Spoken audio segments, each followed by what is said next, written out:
Hi. Of course not. I would have... It's an officer. Hold on.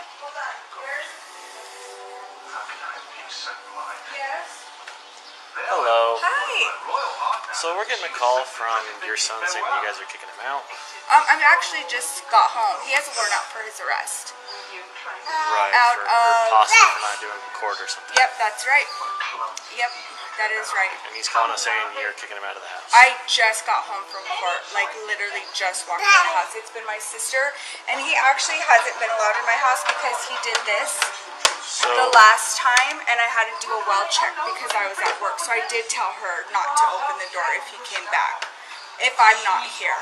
You can't do that. While Officer Barnum informs Ms. Perez that she cannot refuse to allow her child into her home when she is not there, he does not cite any legal authority for this assertion. Under Section 14-13-102 of the Colorado Revised Statutes, a minor is considered abandoned when left without provision for reasonable and necessary care or supervision. And Section 14-6-101 makes it a Class 5 felony to willfully neglect, fail, or refuse to provide reasonable support and maintenance for children under 18.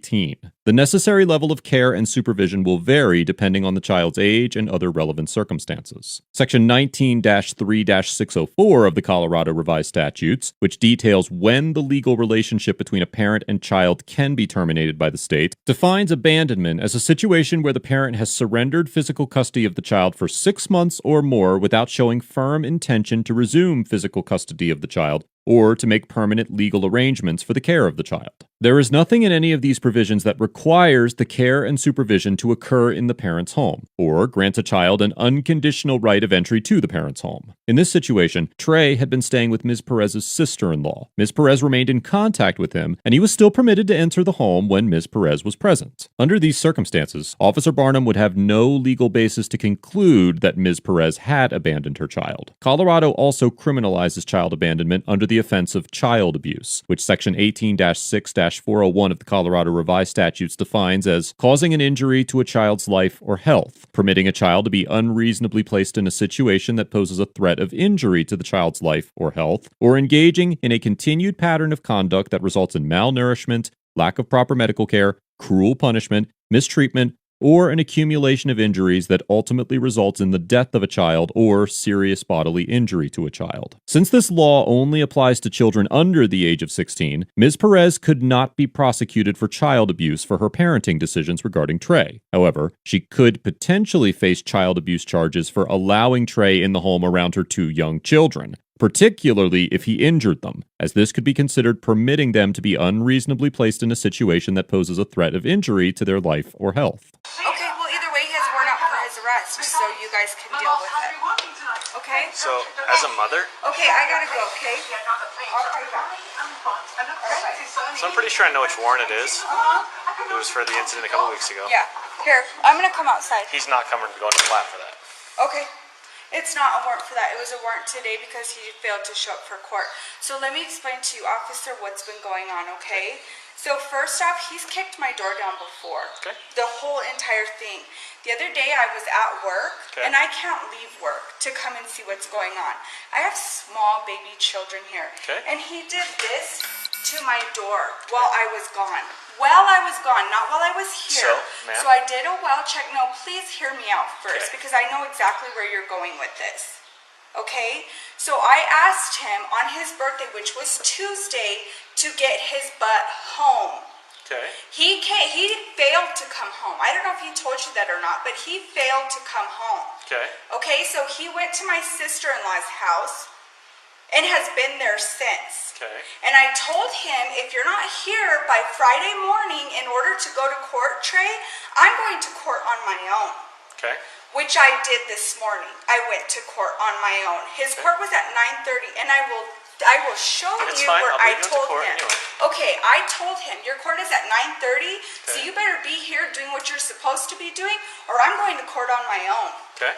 And guess what I did? Because he just got here. Okay. So what did I do? I went to court on my own. Okay. Okay? So he has a warrant out for his arrest out of out of Adams County right now for Okay. failure to appear. And the judge specifically told me, I told her everything that happened, as I'm telling you, Okay. and am I kicking him out now? Yeah, he has a warrant out for his arrest. He's not welcome in my home until he gets that taken care of. Okay. Okay. You can't do that. Yes, I can. No, He's cannot. a fugitive. Yes, I can. You can call. Listen. Yes, I listen. can. What? I listen to you. Okay, what? You can call us if he comes, but you cannot say you can't come in. And if you lock him out, he can kick your door to get in because he lives here. Ms. Perez informs Officer Barnum that Trey is not welcome in her home because he is a fugitive and that she will not allow him to return until he takes care of the warrant. Section 18-8-105 of the Colorado Revised Statutes, which defines the criminal offense of being an accessory to crime, prohibits harboring or concealing another individual with the intent to hinder, delay, or prevent their discovery, detection, apprehension, prosecution, conviction, or punishment for the commission of a crime. There are no exceptions to this law for harboring family members or minors. It is feasible that Ms. Perez could be subject to charges under this statute if she allowed Trey into her home, although it may be challenging to prove that she specifically intended to hinder, delay, or prevent his prosecution. By allowing Trey to stay in her home, Ms. Perez could also potentially face charges for contributing to the delinquency of a minor, which Section 18-6-701 of the Colorado Revised Statutes defines as inducing, aiding, or encouraging a child to violate any federal or state law, municipal or county ordinance, or court order. In response to Ms. Perez's argument, Officer Barnum states that she is not allowed to prevent Trey from entering her home, and that if she locks him out, he is allowed to kick down the door to enter. While Trey could possibly be charged with an array of crimes for kicking down the door, depending on the specific circumstances of the incident, at the very least, he could be charged with criminal mischief, more commonly known as vandalism. Section 18-4-501 of the Colorado Revised Statutes defines criminal mischief as knowingly damaging the real or personal property of one or more other individuals, including property owned by the individual jointly with another. Whether the apartment is a rental or owned by Ms. Perez, any intentional damage to the door would be considered criminal mischief. Okay, I'm going to tell you something. He may not kick my door. Okay. Okay? If you lock him out, he can. Okay, I didn't lock him out. My sister did. If he is being a havoc, well, my sister is here babysitting my children. Okay. He is not welcome Then here. she needs to call us. You can't kick Oh, him we out. did call you. We did call. We did a well check. They came. The officer came and you can check that. Okay. The officer came and did that. He hasn't been home since until today. Okay. Today he was locked out again, and the reason that he was locked out was because I wasn't home. When I'm home, then he can come. That's not how this works. Too bad, so sad. Goodbye. No, that's not how. Ma'am, listen.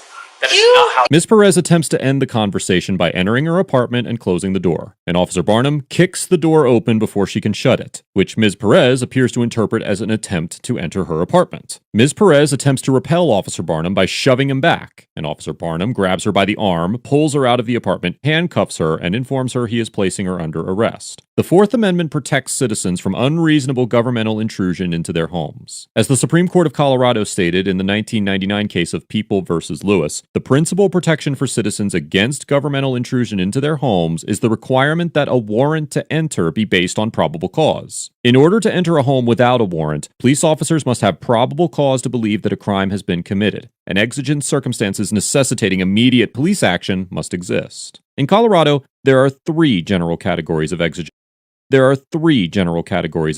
circumstances: hot pursuit of a fleeing suspect, a risk of immediate destruction of evidence, and an emergency that threatens the life or safety of another. In this situation, Officer Barnum did not have probable cause that a crime had been committed, nor were there exigent circumstances that justified entering Ms. Perez's apartment without a warrant. Therefore, any entry into the home under these circumstances would be illegal. Section 18-1-705 of the Colorado Revised Statutes allows an individual who is in possession or control of any building, realty, or other premises to use reasonable and appropriate physical force upon another individual when reasonably necessary to prevent what the individual reasonably believes to be the commission or attempted commission of an unlawful trespass. The First Division of the Colorado Court of Appeals determined in the 1988 case of People v.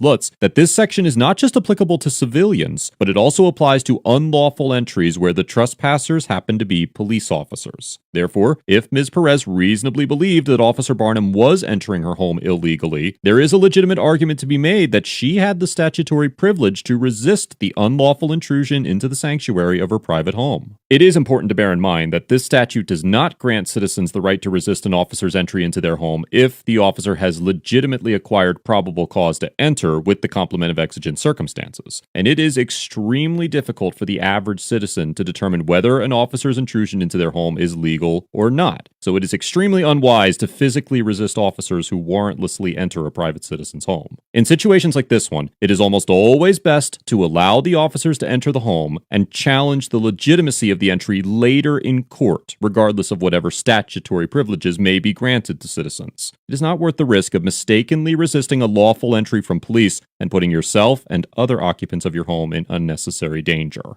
After arresting Ms. Perez, Officer Barnum placed her in the back seat of his police vehicle. She demanded to speak with his supervisor, Sergeant Wade Corliss, who joined Officer Barnum at the scene. Ms. Perez was held in the cruiser for about an hour until Sergeant Corliss ordered Officer Barnum to let her go. Greeley Police Chief Mark Jones and Deputy Chief Adam Turk visited Ms. Perez at a later date to follow up on the incident. And according to a September 20th, 2019 letter the agency sent to Ms. Perez, the department determined that Officer Barnum's actions, quote, were not appropriate or according to department policy. In November 2019, the Greeley PD announced that Officer Barnum was no longer with the department. On June 26, 2020, Ms. Perez filed a lawsuit in the U.S. District Court for the District of Colorado against Officer Barnum, Sergeant Corliss, and the city of Greeley for violation of her Fourth Amendment rights. Ms. Perez's complaint also alleges that she suffered physical injuries to her left hand and wrist, including pain, swelling, bruising, and dequervin tenosynovitis, which is a painful inflammation of tendons at the base of the thumb. As of the date of this video, the litigation is ongoing.